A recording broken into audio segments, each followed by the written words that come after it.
ओम शांति। तो आज के इस सत्र में हम देखेंगे कि बाबा हम बच्चों की मदद कैसे करते हैं।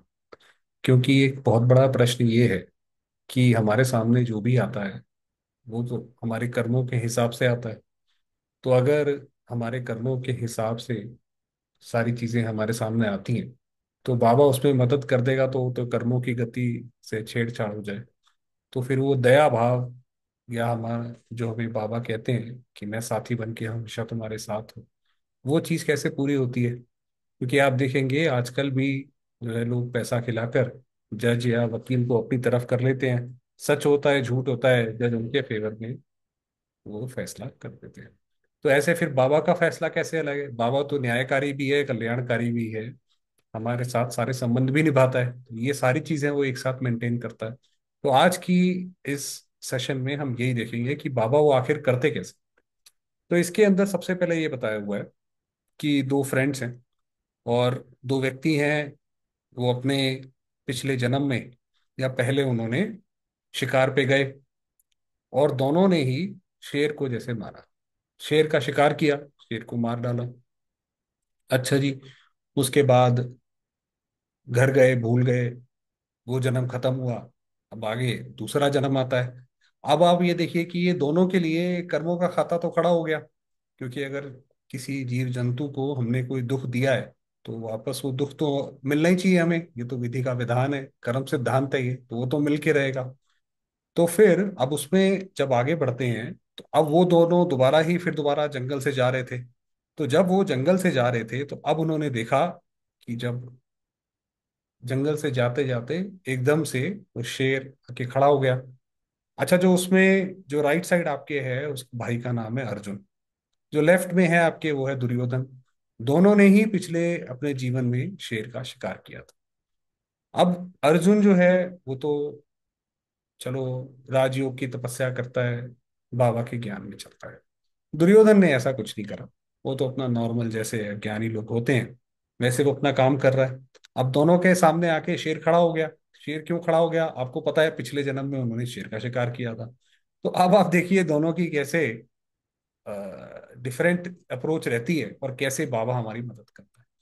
तो जो दुर्योधन है वो तो कहता है कि अरे बाप रे, ये शेर कहाँ से आ गया, है ना, मैंने क्या गलती कर दी, काश मैं आता ही नहीं यहाँ से तो ज्यादा सही रहता। है ना, वो इन सारी चीजों में पड़ जाता है कि ऐसा नहीं होता, वहां नहीं आता, उसकी वजह से आ गया, इसकी वजह से आ गया।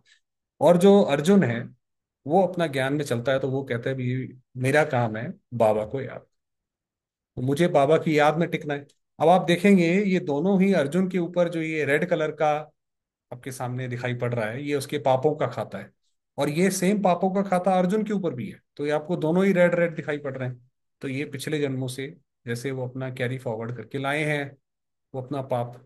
अब क्योंकि अर्जुन ने इस जीवन में परमात्मा को याद किया है, तो आपको पता है परमात्मा को याद करना वो भी एक कर्म है ना, वो तो सबसे बड़ा कर्म है। सबसे बड़ा पुण्य दुनिया में क्या है वो आपको पता है कि वो गणेश जी और कौन उनके बड़े भाई थे, उनको बोला भाई सृष्टि के चक्कर लगा के, उन्होंने शिव के ही चक्कर लगा। तो सबसे बड़ा जो पुण्य का काम है वो है भगवान को, शिव बाबा को याद कर। तो क्योंकि अर्जुन ने वो करा हुआ है उसके पापों का जो फल है, पुण्य है, वो उसके साथ है। तो आप देखेंगे ये जो ग्रीन कलर का बॉक्स है वो उसके साथ कैरी फॉरवर्ड वो भी चल रहा है, उन जो कि दुर्योधन के पास नहीं है। तो अब उसने अपना, आप ये बोलिए, पुण्य का खाता इकट्ठा कर रखा है बाबा को याद करके, या बाबा को बंधाईमान कर रखा है, या बाबा ने उसकी रक्षा कर रही है। अब इसी चीज को आगे जब आप बढ़ाते हैं तो वो बाबा की याद में टिक गया। अब क्या होता है, तो अब ये बाबा, क्योंकि अब बाबा कहते हैं कि भाई मीठे बच्चे, तुमने बाबा को याद कर बहुत पुण्य जमा किया है। क्योंकि जब आप बाबा को याद करते हैं तो पूरी सृष्टि में जैसे शांति के प्रकंपन फैलाते हैं। खुद भी अ, आप उसमें रमण करते हैं और आपके आसपास जितने आत्माएं हैं उनको भी उसका लाभ प्राप्त होता है। इसीलिए वो सबसे बड़ा पुण्य है। तो वही बाबा कह रहे हैं कि भाई तुमने बाबा को याद किया है, पुण्य जमा किया है, तो उसके एवज में बाबा तुम्हारी रक्षा के लिए बंधाएमान है। तो आज बाबा तुम्हारी रक्षा करेगा। तो इसीलिए जो अर्जुन है वो तो एक बाबा की याद में अपना चल पड़ता है, सारी चीजें इधर उधर भूल के ये क्या हो रहा है वो क्या हो रहा है, एक बाबा की याद में टिक जाता है। और जो दुर्योधन है, वो इसमें ही सोचता रहता है कि अरे भाई मैं कहाँ से फंस गया, अब तो मैं बचूंगा ही नहीं, अब तो ये शेर मुझे खाकर ही छोड़ेगा, है ना, मैं निहत्था बेचारा, इनोसेंट, अब मारा जाऊंगा, यही सोच रहा है वो। और अर्जुन का, क्योंकि जैसे हमने बताया कि उसको तो स्वयं बाबा जैसे उसकी रक्षा के लिए खड़े हैं।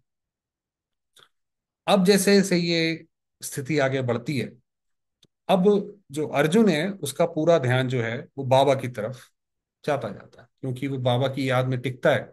तो उससे क्या होता है, जैसे आपको पता है महात्मा बुद्ध भी जब गए थे, तो उनके सामने भी उनकी जो आभा मंडल होता था उसमें कोई भी आता था तो वो भी शांत हो जाता था। उसी तरीके से अर्जुन ने अपनी अवस्था इतनी बना ली है कि वो बाबा की जब याद में बैठता है तो बेसुध हो जाता है। इसीलिए जो शेर है वो भी शांत हो गया, जो उसका पापों का खाता था शेर के साथ वो पूरा हो गया। इस शेर को आखिरकार अपना कर्म पूरा करके क्या मिलनी थी, शांति। जब उसको वो शांति डायरेक्ट मिल गई, अब वो उसको करने की जरूरत ही नहीं है। तो इसलिए इस तरीके से जो हम जो भी बाबा को याद करते हैं, वो पुण्य का कर्म हमारे साथ हमेशा खड़ा रहता है।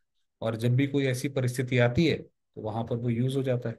अब आप देखेंगे दुर्योधन है बेचारा, वो तो बस अभी बोल ही रहा है प्रभु जी रक्षा करो, प्रभु जी रक्षा कहाँ से करेंगे। जैसे हमने बताया कि क्योंकि ये तो कर्मों की ही सृष्टि, तो कर्मों की खेती है। यहाँ पे जिसने जैसा जो कर्म किया है उसको फिर उसका भोगना ही पड़ता है। इस तरीके से हमने इसके अंदर ये देखा कि बाबा को याद करना कितना जरूरी है, और बाबा हमारी कैसे मदद करते हैं। इसमें कोई जादू या इसमें और किसी चीज की ऐसी कोई बात नहीं। बाबा को याद करने से हमारे जो पुण्य कर्म है वो इकट्ठे होते जाते हैं। इसीलिए ये जरूरी है। तो अंत में जब विनाश काल में जब ऐसा समय आएगा, जब यहाँ पे भी कुछ नहीं दिखाई पड़ेगा, वहां पे भी कुछ नहीं दिखाई पड़ेगा, उस समय भी हमें बाबा की याद मदद करेगी। अच्छा, ओम शांति। यहीं पे आज समाप्त करेंगे।